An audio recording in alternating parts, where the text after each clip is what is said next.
आज हम लोग के बीच में मीना यादव जो जिला अम्बेडकर नगर से हैं। आपने माध्यमिक शिक्षा सेवा चयन बोर्ड में प्रवक्ता और टीजीटी दोनों पदों पर आपका चयन हो चुके हैं और जो आप दोपहर के बैच में 3 से 5 में पढ़ा करती थी, और सबसे खुशी की बात है कि दोनों पदों पे आपके चयन हुए हैं और अच्छे अंकों के साथ। और सबसे खुशी की बात है कि आप के पति देव भी यहाँ पढ़ा करते थे और उन्होंने हिंदी टीजीटी के पद पर वो चयनित थे और उनके दिशा निर्देश में आप निरंतर परिवार में आई और आपने और भी आगे सफलता आपने प्राप्त किए कि आपका पहली बार प्रवक्ता और टीजीटी दोनों में फाइनल सिलेक्शन हो गए।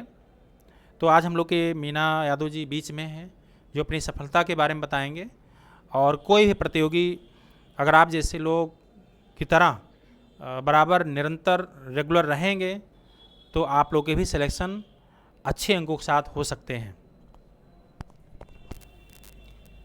सर्वप्रथम आदरणीय गुरु जी के चरणों में मैं कोटि कोटि प्रणाम करती हूँ, जिनके सानिध्य में आकर पढ़ने का हमें सुनहरा मौका मिला है।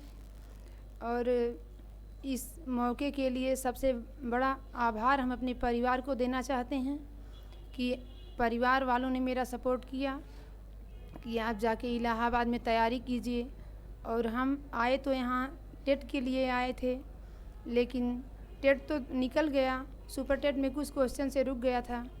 फिर हमारे हस्बैंड यहाँ पहले से तैयारी कर रहे थे और सर की कोचिंग में पहले से जुड़े थे और उन्होंने मेरा एडमिशन निरंतर कोचिंग संस्थान में करवा दिया।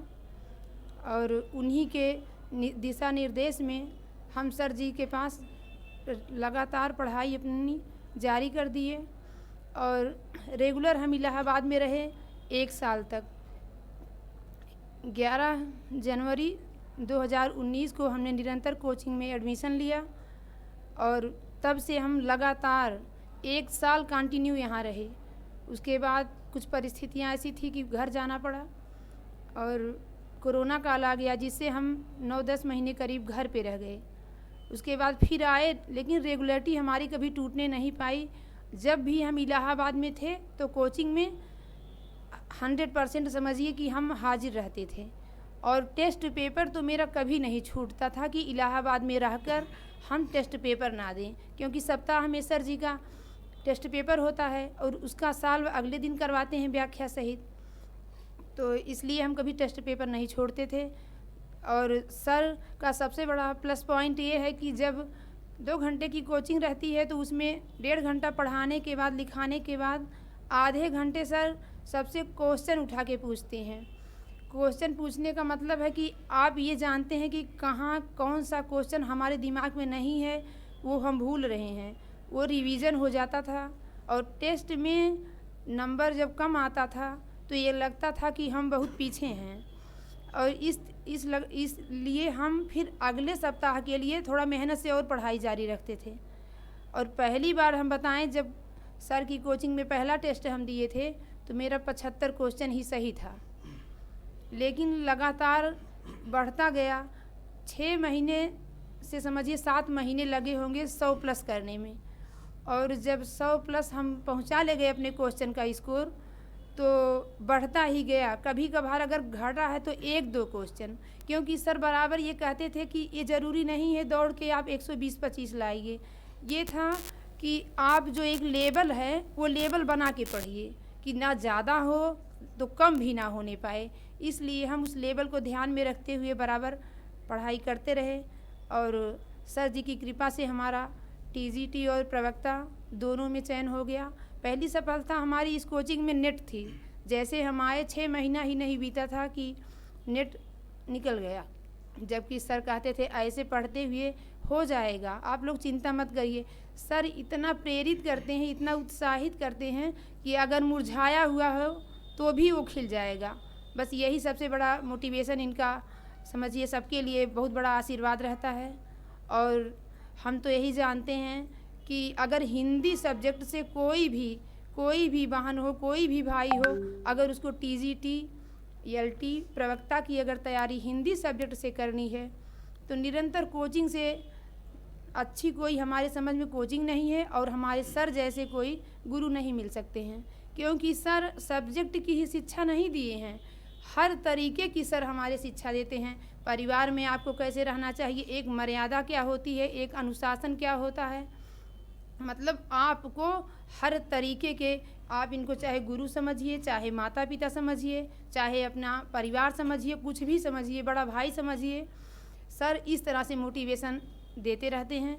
और हम उन अपने सहपाठियों, बहनों, भाइयों से ये निवेदन करते हैं कि जो कम पॉइंट से कहीं सिलेक्शन से चूक हो गई है, वो बाहर हो गए हैं, वो लगातार कोचिंग में रेगुलरिटी का परिचय देते हुए लगातार पढ़ाई जारी रखें। निराशा अगर मन में है, निराशा तो होती ही है, क्योंकि आदमी खुद निराश है और आलोचक तो दुनिया में बहुत हैं, लेकिन उन आलोचकों की वाणी पर हमको थोड़ा भी नहीं ध्यान देना चाहिए, क्योंकि हमें आगे बढ़ना है तो उनकी बात को पीछे करना होगा। क्योंकि हम आगे अगर बढ़ना चाह रहे हैं तो अच्छे इंसान से बात कीजिए जो आपको उत्साहित करे, और उत्साह ही जीवन के लिए एक नया संदेश लाता है और इंसान सफलता के संदेश को सुनते हुए आगे बढ़ता है। और हमारे परिवार में सबसे ज़्यादा सहयोग हमारी सासू माँ का है। अगर उन्होंने बच्चों की जिम्मेदारी अपने सर पे ना ली होती तो शायद आज हम अपने सर के बगल में खड़े होकर ये बात नहीं कह सकते थे, क्योंकि हम घर पे रहते थे।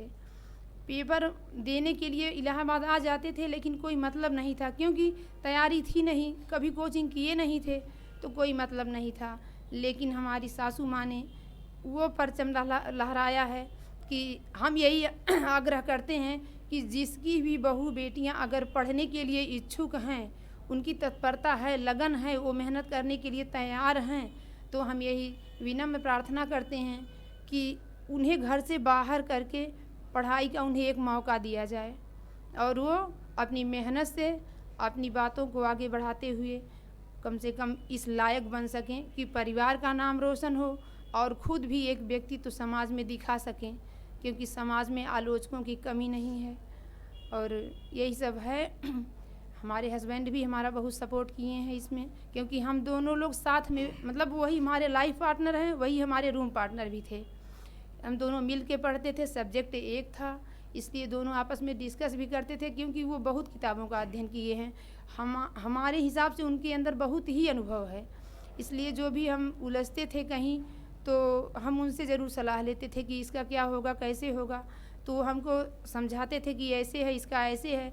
और बाकी तो सर के सानिध्य में थे, ऐसा सुनहरा मौका हमको मिला था कि ऐसे गुरु हमको मिले थे कि ज़्यादा दिक्कत नहीं हुई, कहीं भी उलझना ज़्यादा नहीं पड़ा, क्योंकि सर इतना मोटिवेट करते थे कि हर रास्ता आगे आसान होता गया और सब आराम से आगे। कुछ लोग आपसे चैट कर रहे हैं कि मनोरमा यादव जी हैं और एक नीरज पांडे जी हैं। जी सर। कि दीदी जी आप कैसे तैयारी कैसे करें हम लोग, और कैसे आप करती थी?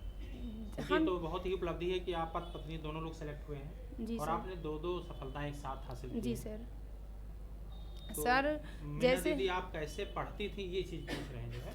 पढ़ने का तरीका यही है कि अगर आप कोचिंग से तो परमानेंट जुड़ जाइए, और कोचिंग में सर जो भी लिखाते पढ़ाते हैं, जिस तरीके से आपको मोटिवेट करते हैं, उसका 100% आप फॉलो करिए कि कैसे सर बताते हैं पढ़ने के लिए। और अपनी पढ़ाई का रूटीन जो है कि हम केवल वही जो दैनिक, मतलब नहाना धोना और भी जो क्रियाएं, सुबह उठना, ये सब जो भी है, 5 बजे से मान लीजिए उठ करके 1 घंटा 2 घंटा पढ़ के उसके बाद फिर जो करना है, मतलब यही अपनी छोटी क्रियाओं के करने के बाद भी लगातार हमारा जो भी वर्क था पढ़ाई पर था सर। खाना बनाने और सोने के सिवा जितना भी काम था सब पढ़ाई पे था, क्योंकि चैलेंज बहुत बड़ा था सर कि अगर इस भर्ती में स्थान नहीं बन पाएगा तो शायद इलाहाबाद छूट जाएगा।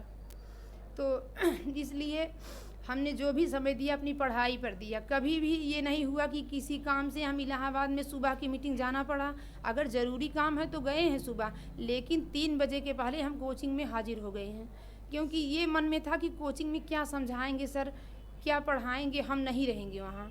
इसलिए कोचिंग और ये टेस्ट हमने कभी नहीं छोड़ा है सर, जब भी इलाहाबाद में नहीं रहे। लगता था कि हम एक दिन टेस्ट दिए हैं, बहुत सारे लोग दूसरे दिन नहीं आने का प्रयास करते हैं। नहीं, ऐसा हमने कभी नहीं किया, क्योंकि आप अपना आकलन तभी करेंगे जिस दिन मूल्यांकन होगा आपका। ये लगता है कि किसी ने इतना किया, हम इतना किए हैं, या हमारा ये क्वेश्चन, और सर जो है व्याख्या सहित उसको समझाते हैं कि जब मिलवाते हैं क्वेश्चन पेपर तो उसमें व्याख्या पता चले कि कोई ऐसा क्वेश्चन जो आपके दिमाग में उसी दिन सेट होना हो। इसलिए हमने कभी नहीं ये छोड़ा कि मतलब आज मिलवाया जाएगा, क्या जाना क्या मतलब है, ऐसा हमने कभी नहीं किया सर। जो भी हमने मेहनत की है ईमानदारी से की है, और ये भरोसा था कि एक सीट मिलना बहुत मुश्किल नहीं है, क्योंकि रेगुलरिटी से हमने आपके बातों को फॉलो किया है सर। बहुत अच्छा लगा। देखिए बहुत सारे लोग कह रहे हैं कि कोचिंग का प्रचार, देखिए वही नहीं चीज़ मैं सर, आपके सामने इसीलिए नहीं, लाया नहीं। हूँ कि आप देख लीजिए कि मीना जी बहुत कम समय में गांव से आकर के जी और सर। सफलता हासिल कर ली। बहुत लोग इलाहाबाद में रहते हैं और कहीं भी एक भी सफलता नहीं मिल पाती है। तो आप सोचिए कि लोग गांव से आ करके और निरंतर लग करके, कोई जरूर नहीं है यहीं से कहीं भी लगे हैं, वो लोग सफल हो जा रहे हैं कम समय में। अगर सर को हमारे प्रचार करना होता तो ये क्यों कहते कि ये मतलब कहीं भी कोचिंग कर लीजिए। यही कहते हैं कि कहीं भी कोचिंग में जुड़िए, लेकिन जुड़िए, लगातार जुड़िए, और विज्ञापन का इंतज़ार एकदम मत करिए। जिसको जुड़ना है, जहाँ भी जुड़ना है, वो विज्ञापन को ना देखते हुए शुरू से अपनी पढ़ाई शुरू कर दे। क्योंकि आदमी ये सोचता कि विज्ञापन आएगा उसके बाद जुड़ेंगे, तो पता चले अब की बार तो यही हुआ, 6 महीने में ही तो विज्ञापन आया और वैकेंसी भी फाइनल हो रही है। तो इसमें जो ये सोचेगा विज्ञापन आएगा तब हम एडमिशन लेंगे, तो वो कुछ हाथ नहीं लेके जा सकता है। ठीक है, बहुत अच्छा लगा मीना जी। सर अब और बार भी बार आपके चरणों में हमारा नमन, क्योंकि आप जैसा गुरु मिलना मुश्किल है, और आपने हमको इस काबिल बना दिया है, और परिवार वालों का बहुत सहयोग है। इसलिए जो है हम परिवार को बार बार अपने चरण वंदन करना चाहते हैं और वाणी को विराम देते हैं। तो इस तरह आप लोग देख रहे हैं कि आप हम लोग देखे, आप लोग बहुत सारे लोग ही निराश होंगे कि आपको लगता होगा कि कई साल पढ़ने पे ही सफलता मिलती है। देखिए मीना जी ने ये साबित कर दिया है, और एक लोग नहीं, पति पत्नी दोनों लोग पढ़ करके साबित कर दिए हैं कि नौकरी कितना आसान है अगर हम लोग लग करके पढ़ें। तो हम लोग का ये उद्देश्य है कि आप लोग निराश ना हुए। अगर मीना जी गांव से आकर के पढ़ाई करके सिलेक्शन ले सकती हैं, तो हम लोग यहाँ इतने दिनों से रहने की आवश्यकता नहीं, हम लोग भी लगेंगे और सिलेक्शन पा सकते हैं। लेकिन नकारात्मक सोच आप नहीं रखेंगे। अगर हम लोग के बीच में देखिए 4800 ग्रेड भर्ती, 4600 ग्रेड भर्ती में इतनी भीड़ में आप लोग सफल हो सकते हैं, कहीं न कहीं निरंतरता का बहुत प्रभाव है इस पर। ठीक है, हम लोग के बीच में अभी और भी सफल लोग जो प्रवक्ता में चयनित हुए हैं, अभी आप लोग से फिर हम बात कराएंगे।